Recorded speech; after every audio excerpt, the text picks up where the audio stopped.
Assalamualaikum warahmatullahi wabarakatuh. Pada kesempatan kali ini kita akan bahas tradisi yang banyak dilakukan oleh saudara-saudara kita, masyarakat kita, yaitu tentang ngalap barokah, mencari keberkahan. Karena namanya kata keberkahan adalah kata yang menarik ya. Siapa yang tidak ingin mendapatkan keberkahan? Semua orang ingin mendapatkan keberkahan ya. Namun di sana ada praktek-praktek cari berkah atau ngalap berkah yang tidak sesuai dengan syariat ya. Seperti kita dapati sebagian kaum muslimin yang bersafar jauh ke kuburan-kuburan tertentu untuk mencari keberkahan di kuburan-kuburan tersebut, atau bersafar jauh menuju ke suatu lokasi-lokasi, entah gua tertentu, entah sungai tertentu, dalam rangka mencari keberkahan di tempat-tempat tersebut. Yang itu semua tidak ada dalilnya dari syariat. Dan itu adalah hukumnya adalah syirik kecil asalnya, dan kalau dibarengi dengan akidah yang keliru bisa berubah menjadi syirik besar ya. Tapi hukumnya asalnya adalah syirik kecil. Demikian juga sebagian kaum muslimin seperti kita lihat di Masjid Nabawi yang berebut-rebutan untuk mengusap-ngusap pintu-pintu Masjid Nabawi ya, dengan kainnya, dengan tangannya, dengan pipinya ya. Ini adalah hal-hal yang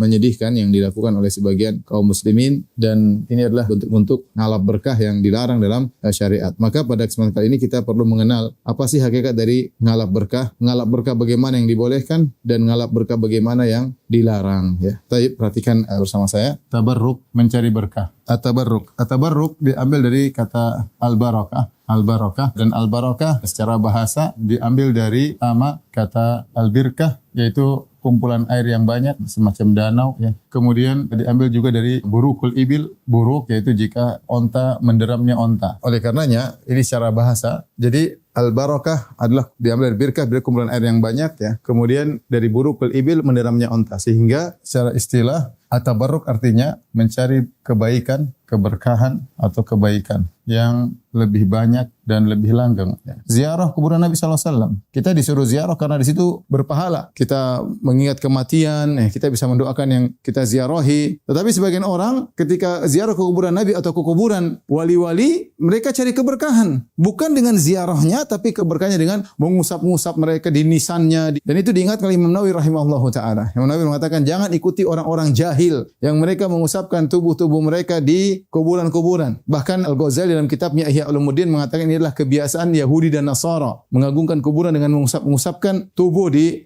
kuburan. Kemudian Imam Nawawi mengatakan jangan ikuti kebiasaan orang jahil. Kemudian dia berkata, "Alaika bi tariqil huda wa la tastawhishuka qillatus salikin wa iyyakum wa turuqad dhalalah. Wala tagurrannaka kasratul halikin." Kata Fudail bin Iyad, ikutilah jalan kebenaran. Jangan kau merasa sendiri atau kesepian dengan sedikitnya yang mengikutinya. Waspadalah engkau dari jalan-jalan kesesatan. Jangan kau terpedaya dengan banyak orang yang mengikuti jalan-jalan tersebut. Patokan bukan banyak dan sedikit, kata Fudail bin Iyad, dan dinukil oleh Nawawi rahimahullah ta'ala, tapi patokan adalah mengikuti sunnah. Meskipun yang mengikuti menjalankan cuma sedikit ya. Karena kalau kita orang yang usap-usap kuburan Nabi banyak, kalau dibuka orang akan datang rombong-rombongan. Usap-usap akan mungkin macam-macam, tapi ya, alhamdulillah dijaga sekarang di Masjid Nabawi. Kalau dibuka kesempatan, lihat apa yang dilakukan oleh orang-orang jahil. Yang poin sangat penting, cara mencari keberkahan harus mengikuti syariat. Ya, ini paling penting, bukan dengan cara sendiri yang salah ya. Seorang mencari cara keberkahan yang salah, maka dia terjerumus dalam bid'ah.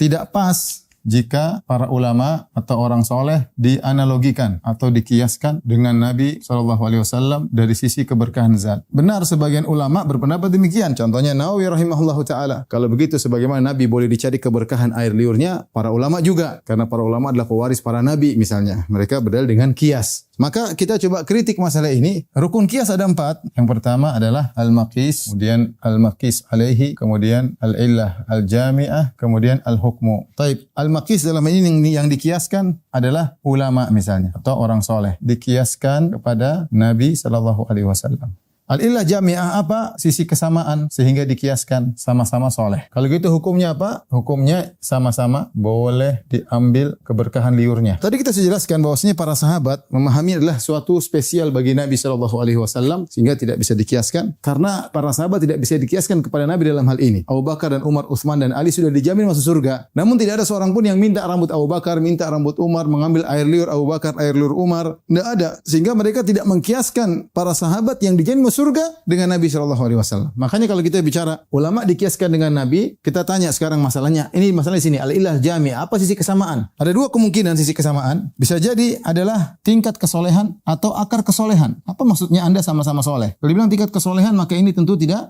benar. Karena tidak ada yang solehnya sama dengan Nabi sallallahu alaihi wasallam. Abu Bakar raja hanyalah satu butir dari lautan kebaikan Nabi sallallahu alaihi wasallam. Tidak ada yang bisa dikiaskan dengan Nabi. Kalau akar kesolehan, perhatikan, maka setiap muslim punya akar kesolehan. Jika setiap kita punya akar kesolehan dan bisa dikiaskan kepada Nabi, berarti setiap kita air liur kita berarti berkah dong. Berarti antum lah antum. Mungkin ustadz atau guru di TK atau SD, guru TPA, kan orang soleh guru TPA, ngajar anak-anak baca Quran. Ya sudah kalau gitu bekas bajunya diambil jadi keberkahan. Air liurnya diambil ya. Apakah ada yang berpendapat demikian? Tentunya tidak ada. Makanya kalau kita bilang apa yang mau disamakan soleh? Soleh yang bagaimana maksudnya? Soleh tengah-tengah? Apa barometernya soleh bagaimana yang bisa untuk dikiaskan kepada Nabi? Apakah tingkat kesolehan itu tidak mustahil atau ke akar kesolehan? Kalau akar kesolehan semua orang punya soleh. Dari sini saya katakan pendapat yang lebih kuat ya, bahwasanya tidak boleh mengkiaskan seorang pun kepada Nabi dalam hal masalah keberkahan zat. Karena para sahabat tidak ada yang mengambil keberkahan dari sahabat-sahabat yang lain, enggak ada. Tabi'in tidak ada yang mengambil keberkahan dari zat-zat para sahabat, enggak ada. Kalau boleh dikiaskan kepada Nabi, maka Abu Bakar, Umar, Utsman, Ali lebih utama dikiaskan kepada Nabi dan mereka sudah dijamin masuk surga. Sementara orang-orang ulama sekarang enggak tahu nasib mereka bagaimana, kita enggak tahu nasib kita bagaimana. Oleh karenanya, pendapat yang lebih kuat untuk masalah keberkahan zat khusus kepada Nabi sallallahu alaihi wasallam.